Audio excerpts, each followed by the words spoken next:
Josh is taking a phone call. This is behind the scenes footage for the TCS podcast. This is just me, E. George. I'll do some of my shtick from my show. I'll be like, hey, drumsticks. Ooh, ee.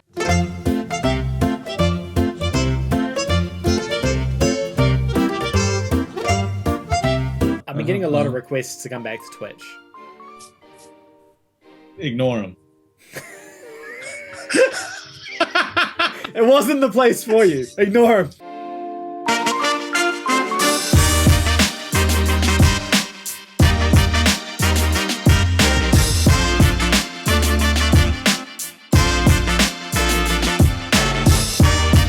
Hello and welcome to this week's episode of TCS with Josh and Gorge. How is everyone doing today? Wait, did I get that wrong? No, that's right. So wait, you got it right. Do we need to retake that? French people always spell my name as Gorge on Twitch, and I don't know why. It's because it's like Geo-Orge, right? That's how it's spelled. There's like Georges is the name in French. It's not spelled Gorge. It's a French name. There is a French version of George. There's not. It's the Montreal people. That's who's doing it. Yeah. It's the Quebecers. They gotta stay in their lane though, right? Stay in your lane, French Canada. Don't call me E. Gorge. It does baffle me how there's just a whole part of the world over there that doesn't speak English. They just speak French. In Canada? Well, coming from somewhere like Australia or New Zealand where we just speak English and there's no second language, it is quite shocking to me that French is just a main language in a country that is so far away from France. Oh, that's a lot of countries like that. There's a couple. The French had a lot of little colonies all over the place. The French came from above, and I guess Spain came from below, right? Yeah, they did the tag team, the Eiffel Tower move. They came from up, and then the English must have come somewhere in the middle. Yeah, English people, yeah. I mean, that's yuck. how Tell Platinum Bro I said yuck. Oh, whoa. Guy Faruski. Oh, I'm throwing the challenge gauntlet right now. England, Guy Faruski's in Jersey. We have New Jersey in the United States. All right? We've got the good one. He's got the old Jersey. We have New Jersey. Not New Jersey. Don't go to New Jersey. Just watch The Sopranos. Anyone who's a British viewer of the channel, I didn't say any of that. I don't condone I like any of what my USA friend here is saying. Yeah. USA. No, I like the UK. It was a lovely place when I visited it. Oh, you've been there. I went there like right before I got married. We visited a number of countries in Europe, and I loved it. That's good. UK was great, though. I wish I could travel anywhere at the moment. Believe it or not. You're locked out. We are very much locked down in Australia. We don't even have that much COVID. We have like less COVID than any other country. But because we went from no COVID to some COVID, people get a bit freaked out and they locked us down. The vaccine rollout is very bad in Australia. They don't have a good vaccine rollout, which means if we get sick, it's not so good. Y'all got those Radalaika vaccines. We got the Radalaika knockoff vaccines. You got the $4.99 platinum stack vaccines. They're just like we're trying to beg for some vaccines over here. We don't have we don't have enough vaccines. It's a bit of an issue. So the topic of the show today that we want to talk about is around E3. So we're going to get to that shortly. We're going to talk about E3 and what the relevance of E3 is these days. I saw a few people commenting saying we don't get to EA Sports. It's in the game.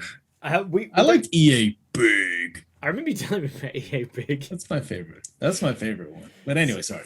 No, so we're going to get to that shortly. I had some comments of people saying like we don't upfront say what we're going to talk about. So I thought, I don't know. We don't have like segments really in this show until we sort of just not yet. We want to add segments, but that's just how it is. We normally talk about what we're playing. I haven't been playing anything though. I didn't play any games this week. I've been watching so much X-Files. An unhealthy amount of X-Files is what I've been doing. A little Mulder Scully action. All right. Been enjoying it a lot. I started again from season 1. and I think I'm like 19 episodes into season 1 now. I'm getting pretty deep into it, and it's just my new pastime is just editing videos, crying off camera, wiping those tears away, recording videos, and then watching X-Files, and that's pretty much all I've been doing. Are you gonna go from X-Files to like Fringe afterwards? Did you ever watch Fringe? I did watch Fringe. I didn't mind that show. I think it was pretty good. I have to say, I didn't want to talk about X-Files, but like the production on a show that came out 30 years ago is very good. It's great. Every episode is like a mini movie. Some of the cinematography on these things and like the practical effects they use for the aliens and stuff is very impressive. And it still is better than a lot of stuff you see today, honestly. Yeah, especially once the story arcs start going from that Monster of the Week format to long overarching stuff where they're trying to find his family, David Duchovny's family, his sister, right? We haven't got that yet. It's still just the Monster of the Week stuff, really. Like, yeah, eventually they start doing, an entire arc. Still Monster of the Week, but they start doing a grander thing. It gets really good. I hope so. I'm looking forward to it. So that's the plan. I'll keep everyone updated on X-Files over the coming weeks. But what have you been playing? I know you've been playing a lot of games. You haven't been playing games, but I have. All right. One of us has to enjoy PlayStation. One of us games. has to keep playing PlayStation. Hey, I've been turning my PlayStation on to watch X-Files. So there's got to be an X-Files video game that you could get a platinum on. Is there not? I feel like I'll look into X-Files. I Want to Believe. No, that's the movie, right? I do want to believe though. 2 movies. I want to believe. I really want to believe. I've been playing. What's the last thing I played? I'm still playing Knockout City. I remember when I did that platinum review, I said it would take a while. I'm still playing it. I log in every day to do the dailies and then maybe play a couple matches here and there and clap some kids. I was asked to be on like a celebration stream on Twitch, and the guy was like, "Would you like to play Knockout City with us?" And I was like, "Yes, I would." And the guy asked for a one-on-one, and I skunked him. He didn't hit me once. And he quit before the match was over. I was like, "Did I just get a quitality on you?" And he was like, "Yeah, I can't do this. Like, you're a sweat. I'm not doing this." Yeah. And somebody clipped it and sent it to me in Discord. I was like, yes, I am very sweaty at Knockout City. But then I kind of been like, when I don't want to work hard because I'm like stressed about YouTube or Twitch, I just veg out on video games, and I'm like, which platinums can I get? And I did Mighty Goose. Because it looked like. What is Mighty Goose? Mighty Goose is a side-scrolling shooter like Metal Slug, maybe Mega Man X, I would say is similar to. And you're a goose that is like a space bounty hunter that you go through 2D platforming stages and shoot stuff and blow it up. It literally is Metal Slug, but you're a goose in a mech sometimes. And you have guns and skills. I can get behind that. It's $20. It's fun. It is fun, and it's got like 6 stages, good music, and it has like a new game plus, and you have upgradables and companions that you can get. I had a great time playing it. I was cheesing the whole time because I like 2D side scroller shoot 'em ups, kind of like that. A Mega Man is one of my favorite game series. Okay. So when I saw Mighty Goose, hold on, do I have? Where's some of my stuff? Wow. Okay, we're just going through the props. Oh. I was going to use this in a platinum review. I think that would work. I think people would enjoy that. You bought that specifically for. I got a goose from. I already had that though. I got that from Untitled Goose Game. This just sits on my desk. It was like when I worked in the industry, I got given lots of bits and things, and this was an Untitled Goose Game goose. Well, this is a bigger hat. It's a better goose. Yours is better than mine. So I was going to put this on and be like, "Should you get the platinum?" Yeah. And yeah, I think it'll work. But I had a great time, and I liked it so much that I did. It has 2 trophy lists, PS4, PS5. I did both of them. Yeah. Once I had all the knowledge, it's not auto pop, so I actually had to play it twice. But once I had all the speedrun knowledge and the speedrun strats, I went back and did it very quickly, and then started Chivalry 2 after that because I was like, I need another multiplayer game because me and the homie Jersey are playing Knockout City. We love playing multiplayer shoot 'ems. Wait, you And mean You mean you're talking about Steven Jerzak? yeah, yeah, my close personal friend, You're playing games Steven. with Steven Jerzak? Uh-huh. He returned your Zoom call finally? No, he didn't. No, I saw him on Twitch playing Tilu, The Last of Us. Yeah. And he was like, "Yo, dude, add me on here." And then we've just been playing multiplayer games because he likes to Wow. get trophies. He saw me do some stuff with you here on YouTube too, and he was like, "Oh my God, we have to get some trophies together." And we've been doing Knockout City, but because we're both done with all the trophies that are not dailies, we were like, let's get another multiplayer game. So we've been doing Chivalry. And God, he hated it at first. He was like, I don't understand this. I hate it. But then once he learned like the battle mechanics and the sword play, yeah, he is getting into it. He's like, yo, let's get some shiv going. Let's go ahead and let's get the swords out. Let's get the axes and go raiding. So I got the platinum on Chivalry 2 PS5 as well, and have liked it so much that I'm doing the PS4 version, which is deal. much worse. It's much worse. Like the frames, there's no frames. There's 0 frames. Yeah. And I'm still playing it anyway because it's fun to just get like on a ballista and blast someone in the chest with a big arrow. And then I now that I know how to do the sword play and like the battle mechanic, and you get battle initiative, make sure you maintain good spacing, when you're going to get chopped in the back. Since I know that, I'm like, yo, I need to use this knowledge to get more trophies. So like I actually had installed the PS4 version, booted it and said, oh, hell no, and deleted it. Oh, and really? then got the platinum and was sitting there like, I'm so bored. Okay, I'll just do the PS4 version. And then I reinstalled it again. And then started playing. And once I got the first trophy, I was like, all right, I'm in for the long haul. I need to get all of these. Nice. I do have some big brain strats to get these trophies easier though. You got some pro strats? Yeah, so I've got some strats for getting the trophies faster this go around. So I'm going to maximize my time. I actually have the game running right now because you can what's going on? What's the trophy for leaving it running? You have to farm wins on each map. So you're just sitting in the map. I'm idling in the map with my controller banded, and Ooh. There's a 50-50 chance that I'll win it. Yeah, but what I'm trying to do is I have crossplay turned off and I'm in PS4 only lobbies. Yeah. As the night goes on, people stop joining the lobbies and then I'm only matched with bots. And then I can go in and kill the bots really easy and farm it up. Because the trophies that I had, the last trophies before Platinum were like win 25 times on XYZ maps. And you just don't get those maps sometimes. And I'll just leave it on and get some additional wins. I got some while I was running errands today because sometimes people are really bad at the game and you just get a win. Even if you're not playing. Do anything. I'm just standing there getting chopped in the head over and over again. And I'll take the wins. I already did the game legit all the way. I mean, it makes sense. So what's for the platinum, how many wins do you need to get? What's the how many is that? Is it like 500 or something? No, there's 25 per map. There's 5 maps. Yeah.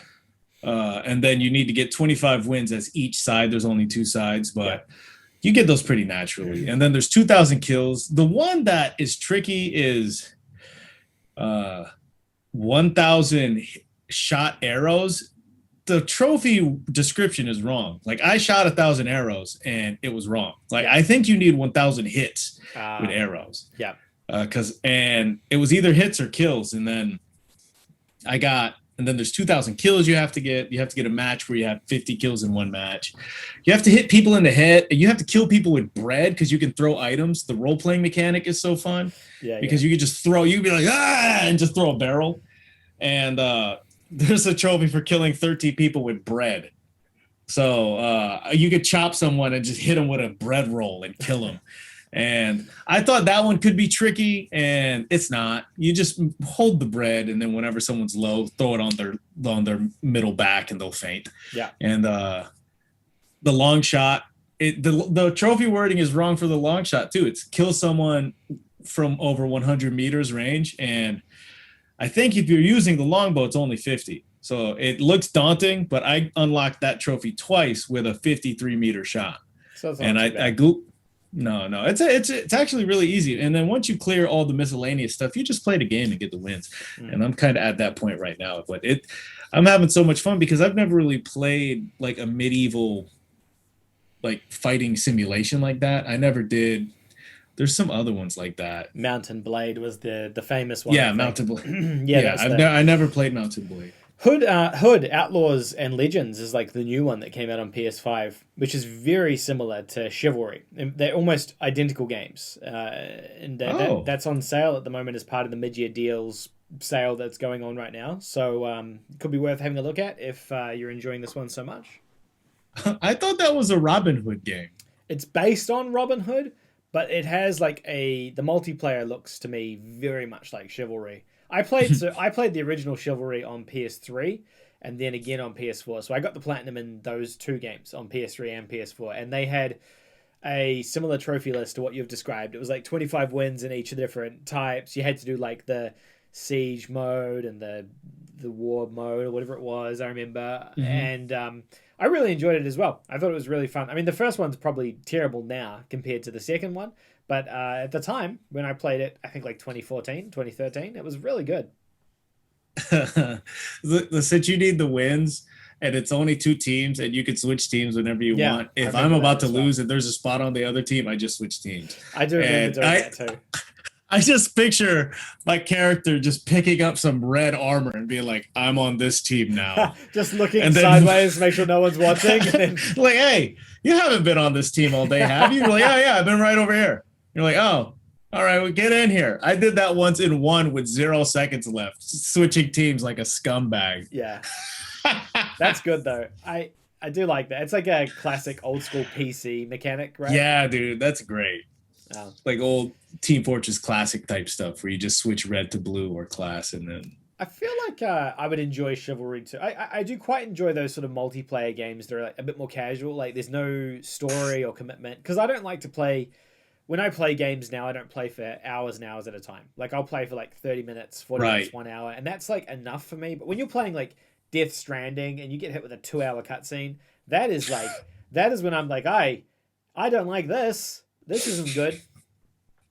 Um, Yeah, when I was like hour 35 into Biomutant and they're still trying to tell me about the hot zone. And I'm like, I don't stop.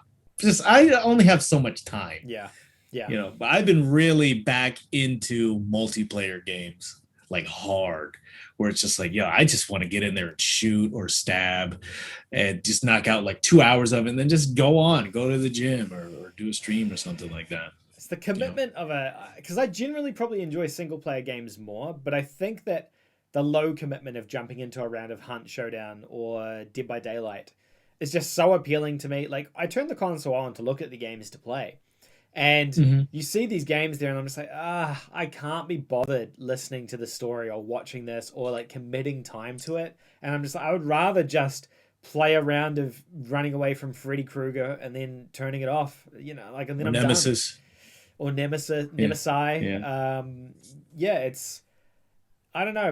My tastes have changed, I suppose, in games over the last wee while. It could be just a time thing. I don't know. It's a time thing because if you had the week off, you'd probably would love to do, like a 40-hour RPG Mm. Grand Tale.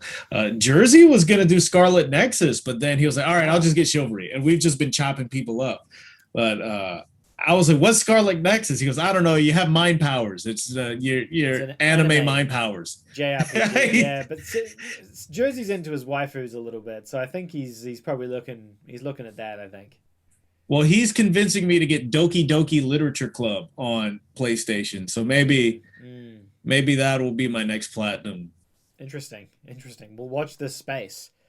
But yeah, that's all I've been playing. The last game I played was Ratchet and Clank into the not what was it called? A Rift Apart, which I played. Was that good? Yeah, I enjoyed it. Played it a couple of weeks ago. It was very short, which I Hmm. think it was like 10 hours. I think to get the platinum. And it cost You did platinum? yeah, cost $124. Oof. So Oof. it was a tough one. I tried to play it and so I could return it, to EB Games after I'd finished it because I was like, it's a lot of money, but then I just didn't finish in time because I was sort of mucking around too much. I don't regret it. I think it's a great game. I just think it's very short for the amount of money they're asking. A game like that, it should have been half of that price.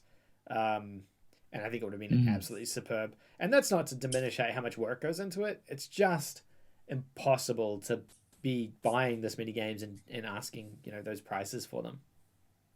Yeah, like I feel so great about Chivalry because it was $40 for me. It's a discount game, but I've played the heck out of it for like a week and a half now. And you get the PS4 version of it. I'm still playing it. It's playing right now. Yeah. And so I'm really stretching my dollar right there.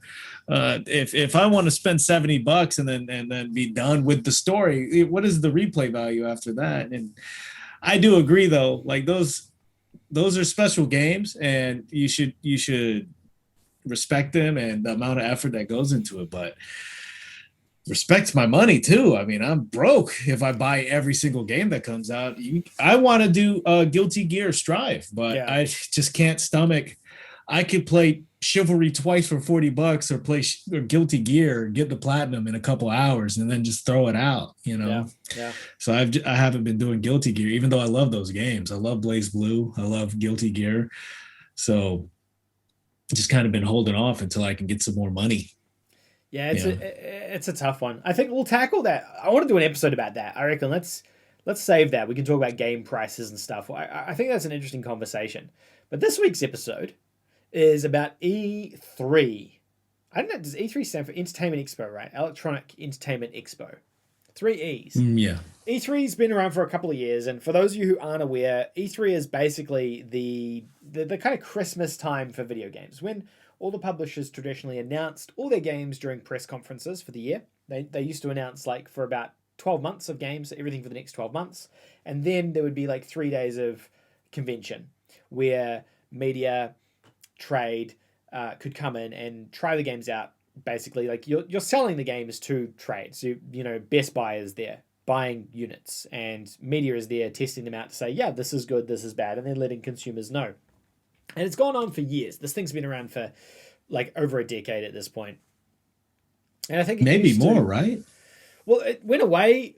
It did get cancelled for a couple of years. It did go away. So it's shifted what it is and how it's been, but that's basically what it is. And I think E3 used to be a big deal when, print media was much more of a thing, when social media was less of a thing, when influencer culture was less of a thing, because you'd have these articles on IGN and GameSpot, about, what's coming, or even in like PlayStation Magazine and Xbox Magazine and stuff like that, Nintendo Power. And that's how we got our information. Whereas now, it's changed so much, in the last 3 or 4 years with the PlayStation blog and Major Nelson for Xbox, and even just like these directs, Nintendo doing a direct conference and Sony doing its own state of plays, it brings up this question about like the relevancy of E3. And I think after watching, no E3 last year, there being an E3 this year, and honestly, I was pretty disappointed with it. I thought it was an interesting conversation to have around what we think, and be curious to get everyone's thoughts in the comments down below before we sort of start talking as well. So leave a comment and let us know what you think of this year's E3. Did you enjoy it? And do you think E3 still has a place these days? So this year, for context, it was a completely remote event because of COVID. No convention section for people to play games, but just a bunch of basically Nintendo Directs from each of the major publishers, except for Sony and EA. Who both weren't included. They decided to not, and they haven't been a part of E3 for a number of years. I've talked a lot. Let me give me my thoughts on this year, and then we'll flick across to you. I was disappointed with E3 this year. I felt like it happened because it always happens in June, but I don't feel like the publishers necessarily had enough content to fill out each of the E3 conferences. I think they all attended because they had to attend, or they felt like they had to attend, but I think it was a letdown. I did a separate video breaking down everything from E3, so if you didn't watch it, you can go check that out. But Ubisoft, I think, had a very, very weak showing. Microsoft, who I think had the most potential at E3, especially around, their first party games, which don't exist at this point, really dropped the ball. Halo didn't get a release date, and I think that was a real misstep from them. I think they needed that date. And I really think it was an opportunity for them to showcase the games coming out over the next 6 or 7 months from Microsoft first party studios to really bolster that Xbox lineup. And they didn't do it. They really, really dropped the ball on it. The rest of the conferences pretty much followed a very similar trajectory, except for Nintendo, who I think did a fantastic job. Nintendo gave a game a month for the rest of 2021. So basically, you get a new Nintendo exclusive coming out on their platform for the rest of the year. They gave each of them dates. They gave each of them trailers. And while they're not like the biggest AAA games, they gave you a vision of what the next 6 months looks like. So whether you're a Nintendo fan or not, if you're going in to buy a Switch right now, you know what games are coming out over the next 6 months, all the way through to Christmas or March, I believe, next year, in terms of content. So you know it's continuing to be supported, and you've got at least one new game to play, which I think is really, really a smart way of doing it. I really commend them for doing that. So with the exception of Nintendo, I think it was pretty average. We've spoken about it a little bit, but what did you think? Or did you have much of an opinion? Oh no, I didn't watch it. I forgot. So when you said, let me take a step back. When you said, hey, I've got an idea. Let's talk about E3 and the relevance of it. I said, oh, I only know that it happened because I watched your video. I actually didn't watch E3.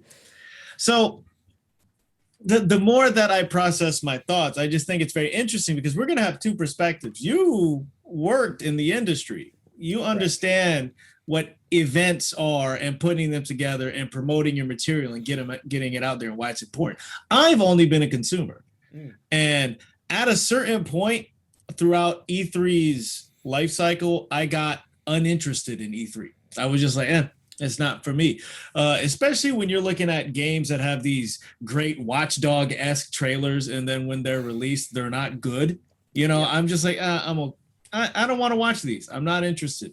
Now, to your point about print media, I used to dream of going to E3. Yeah. It was like my legit dream. I would read Game Pro and EGM, and it would be like E3 coming soon. These are our predictions. Yeah. Are you going to E3? And I'd be like, I want to go to E3. And it doesn't even register on my radar anymore. And I'm a heavy gamer. I'm a power gamer.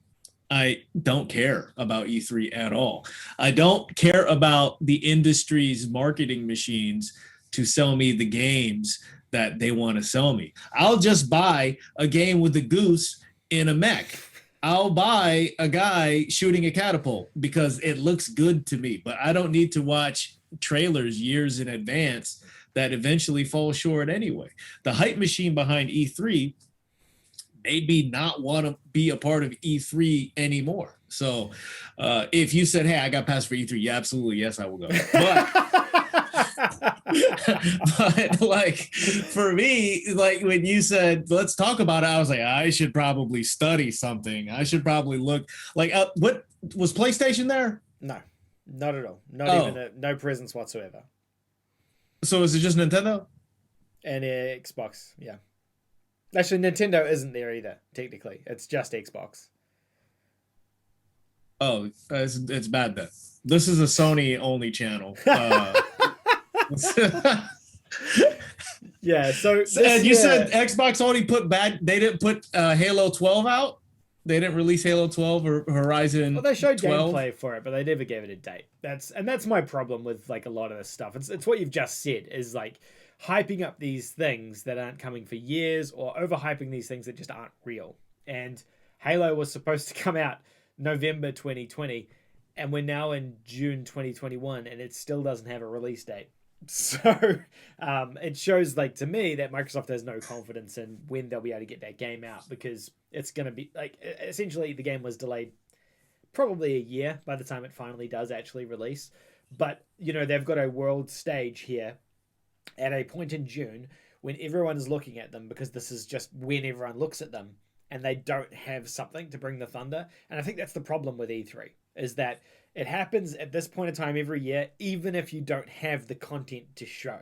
And you're building up hype for something that is just not ready. And Halo might just not be ready. But in that case, They're better off holding all the information and waiting 4 more months and then showing it and saying, actually, it's also coming out in October or November or whatever it is, and then managing expectations that way, rather than coming out with this trailer now, which looked great. Don't get me wrong, it looked good, without anything else, without any follow through. And I think that's the biggest problem I have with E3. Yeah, I can't tell the difference between, in my head, if you were like, they showed Five Nights at Freddy's Security Breach. I can't tell you if that's a PlayStation Direct or an E3. I can't tell you if it's a State of Play or a Nintendo Direct. Yeah. It's all the same to me. It's like, as a consumer, it's all, did you watch our big ceremony to show trailers? And half the time, it's not interesting. Like when you did I think you did live, a YouTube live State of Play reaction. Yeah, I did. Yeah. Yeah. And I watched it. I was like, what is this? I was like, you did an event to show these games? Like, you should have just continued working on those games and put out good games. One of my favorite games of all time, Apex Legends, just had a surprise release. They just said, hey, we have a new game right here. Play this game. I was like, oh, okay, I want to try it. And then they paid like content creators to stream it. Like, quit streaming Fortnite Ninja and just play Apex. And I was like, okay, well, let's try it out. Love the game. I don't need to see a trailer for Too Human in 2003 and then play it eventually in 2011. I don't need that. It's not for me. It is a tough one. I think, like, State of Play has its own problems, and I probably see these things slightly differently because I worked, it was part of the calendar I was working towards being in the industry. State of Play was something I worked on. So seeing, being on the other side of it now and seeing the actual reaction to it is like, it's actually pretty meh, is interesting. Because when you're in there, it's the most important thing in your day right now, but maybe not for everyone else. I think the one good thing about State of Play is they can control the messaging and when. They can hold an event, as long as it's relevant, with the information they want to display at the time they want to display it. Rather than pandering to this weird date in June where, anything, it just doesn't make, it's just a random date in June for the sake of it. Nintendo is the same with their directs. They can hold a Nintendo Direct whenever they want to. They don't have to wait till June every year because they've set up this platform and this thing where everyone's just accustomed to Nintendo saying, hey, we're doing a Direct this week. Come watch. And that's how Nintendo communicate all their messaging now. So I think these mini Directs and these like isolated events are probably the way for the future. They are probably going to take over E3. I just don't know what kind of a place it has anymore. But on saying that as well, PlayStation has a long way to go with their State of Play events because I think their State of Play events are generally pretty poor. Like you said, we live streamed the last one and I'm pretty sure people were just yelling in the comments the whole time, criticizing it, right? You were modding it for me, so... I was modding it, and people just kept doing returnal puns. Like, returnal, more like return this game. And I was like, oh my God, your chat is brutal. It's good, but it's brutal. Like, the highlight of State of Play was people roasting the games that were being shown. Yeah. Now, I will tell you this. I'm over on Twitch. I got my ears to the street. I know a lot of gamers that come in and out of my channel, and E3 came and gone, and nobody came into my stream and said, hey, did you watch E3? Nobody. Okay. But Nintendo Directs, people always come and bring them up. People always say, hey, did you see the new Smash announcement? They're putting the homeboy from Tekken in there. And I was like, what? They're like, people are in shambles. Kazuya's going to be in Smash. I know all this stuff about Nintendo. I don't really play Switch very often, and I don't keep up with Switch news. I only watch PlayStation Trophy for video game news. And like when it comes to just knowing how much I know about Nintendo, it's kind of shows how effective the Nintendo Directs are because I watch a lot of YouTube content creators for Mario Maker, so like Grand Pooh Bear, Carl Sagan 42, they'll do live reactions. Maximilian Dude will do live reactions to Nintendo Direct because he plays Smash. A lot of those guys that I watch, I'm getting all of that info fed to me. I'm not seeing State of Play. I'm not seeing E3. Mm. You know, it's just not showing up in my channels. That's interesting as well, especially given you are a content creator in the gaming space. Like at the end of the day, it is slightly different, but you're still in that space. Your audience is gamers. And maybe it's a younger audience thing. Potentially our generation grew up with E3 a little bit more, so it meant a bit more to us. And then as we get older, we start to care less. Whereas maybe the younger generation, and this is a question for any of you younger gamers out there, do you care? Is it just something you just don't care about anymore because it's just not that relevant now? You know, like George said, you're more in tune with these like isolated events, which are, yeah. But I guess also, if Nintendo hold a random direct, they are the only ones doing something at that point, right? Like they're not having to compete with a whole week's worth of conferences and news because they're the only ones doing a direct if they just decide to randomly hold it in May, which means that they own the news cycle for that week, basically, because they do whatever they want. Yeah. Yeah. Like E3 was such a big deal. You know, the E in my name, George, is from E3. No, it's not. It's from email. It's not from email. It's actually a typo. It's actually a typo. People try to guess what it's from all the time. I actually typed my name wrong on Xbox, and my buddy laughed so hard because I went to type a G and I hit an E. And he was just make your name E George, you idiot. And that's what it became. Is that what it is? What about the underscore? Yeah. How did that get there? I couldn't get E George on PlayStation. I could only get it on. Someone had already taken it. Yeah, of course. It seems like something that people would be really hunting for, so it makes sense. Yeah, you know, just my name. They probably saw my name on Xbox and then said, you know, I'm doing that on PlayStation. I want to be that guy on PlayStation. I am E George with no underscore on Xbox. I made that account in 2006. Nice. I think. Nice. Yeah. Yeah. And then I E George underscore on every other thing ever, you know, so. But yeah, I don't know, man. Like, I guess it depends on what is immediately important to you, right? Because like I would like to go to TwitchCon.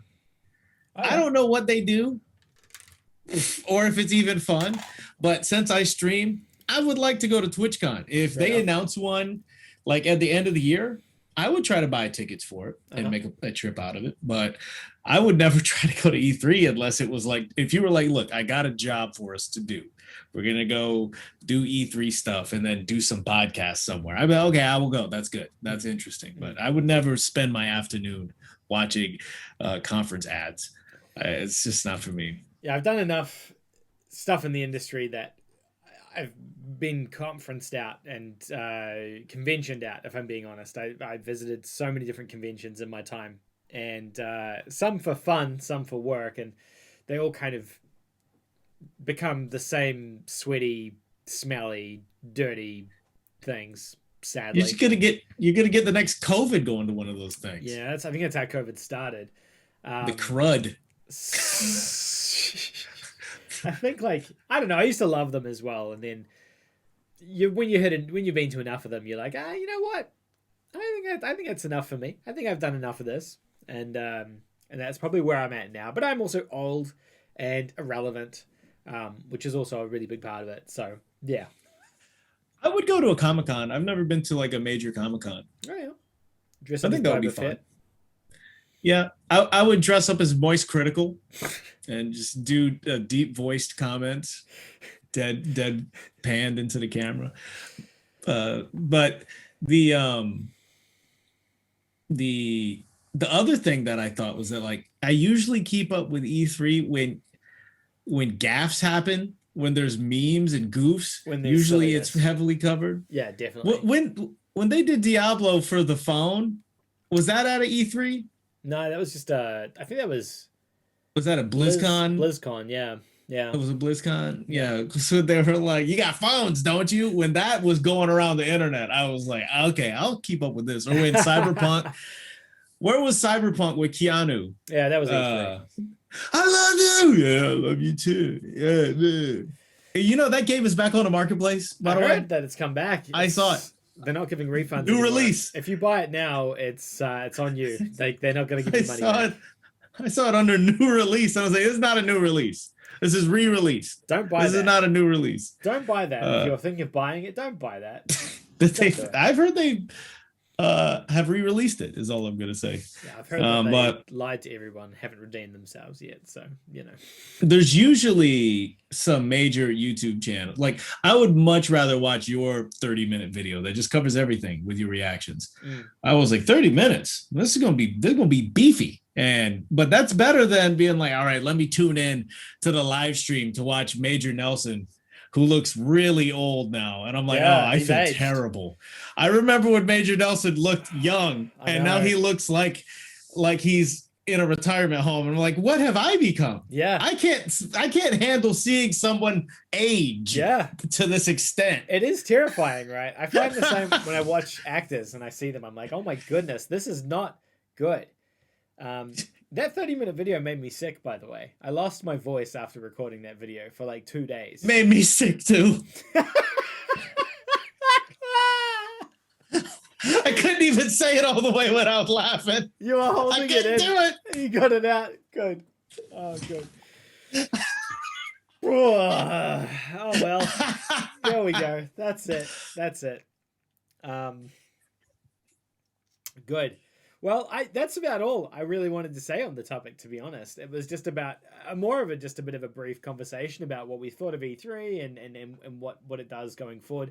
Honestly, I wouldn't be shocked if E3 does end up going away. I think, give it a few more, a year or a few more years, but as more publishers pull out of it, it becomes less of a thing anyway. If Microsoft was to pull out of E3, I think it would kill the entire conference. They wouldn't have anything at that point apart from Ubisoft and Capcom.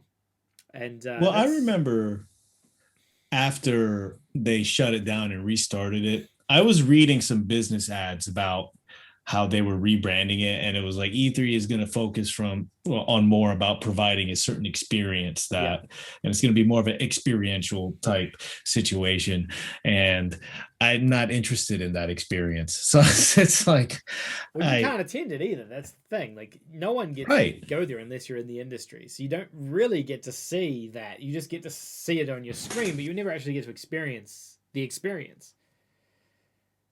It's a weird business model too. Like, how do they make money? By getting the game devs or the publishers to pay them, right? Yeah. But like, why, if Sony and Nintendo can just do, why would they pay them? Exactly. It's an antiquated model. You're paying a middleman, and they could just put their own stuff. They could just put an ad on, Jacksepticeye's Eyes channel and probably do better. Probably do better than going to E3. It made sense back in the day when it was more print or early internet. And even, going into the 2010s, it was probably okay then because, content creation probably wasn't as common. YouTubers weren't as common. Influencers weren't as common. And like IGN producing like digital, like videos probably wasn't even as common. It was mostly just articles. Whereas now it's like, these publishers can reach their audiences directly through a direct or through a state of play. It just doesn't really make sense the same way that it used to. I don't know. Like, if Bang Energy can be in every single TikTok I've ever seen, you can easily put Call of Duty 12 in somebody's TikTok. Yeah. You know what I'm saying? It's just like, it's so much easier to do a lot of this stuff. Oh, and you had one the whole time. Oh, are you playing a prank on me, bro? This is just already here. Whatever. What is that? Is that a watermelon? This is Wild and Watermelon. I've not tried that one. It's pretty good if you like watermelon. I had to stop drinking Bang because the amount of caffeine in it was making me sick. You should go to the doctor before you have one and make sure you're ready. Does he gives you the approval to let you know if you're ready or not? He gives you a heart monitor and he's like, let's just see how healthy you are. I can do it if I go and train. Like, I drink one and then I go and train, it's okay. But if I drink one and then I don't train, I swear I have heart palpitations for the rest of the day. Yeah, you do. That's true. Yeah. I drink it before my workout too, but then if I really want to really bring the energy on a stream, I'll drink one, and it usually gives me about 6 to 9 hours of energy. That's too much energy. It's a lot of energy. Then you just sleep a lot, but it does make you really hate yourself while you're like in that mode. No, I think it amplifies the feelings you already have. I see. Okay. All right. So it's just that makes much more sense. That makes much more sense. Oh man! All right, well there we go. That is our conversation about E3 2021. If you like I said, if you want a full wrap up on E3, I did a separate video about it, and I do have another video about E3, which I've recorded part of, so it'll be coming out probably in a couple of weeks' time. Actually, I have no idea when this podcast is going live, so it might already be live. Who knows? This might never go live. Hopefully you enjoyed this video. If you did, don't forget to leave a like on the video, and if you didn't enjoy this video, leave a like on the video. Don't forget to subscribe if you haven't already to myself and to my buddy E. George here. George now has a YouTube channel where he's pumping out weekly content. Link in the description down below. Did I miss anything? No, I'm on Twitch if you want to hang out with us live. You know, I'm over twitch.tv/egeorge_. I'm actually curious about the comments, because if people are like, I hate E3, are you going to continue to make E3 videos? Well, it's only once a year that you do it. I mean, it's only once a year. I mean, I've already recorded this other video, so it's going live regardless. But like you pretty much never, like it's like one video a year. I mean, I guess if my assumption is it won't happen next year, so it won't matter anyway. But who knows? Yeah. All right. All right. Thank you guys so much for watching. I appreciate each and every one of you, and we'll see you in the next episode of TCS. Bye for now. See ya.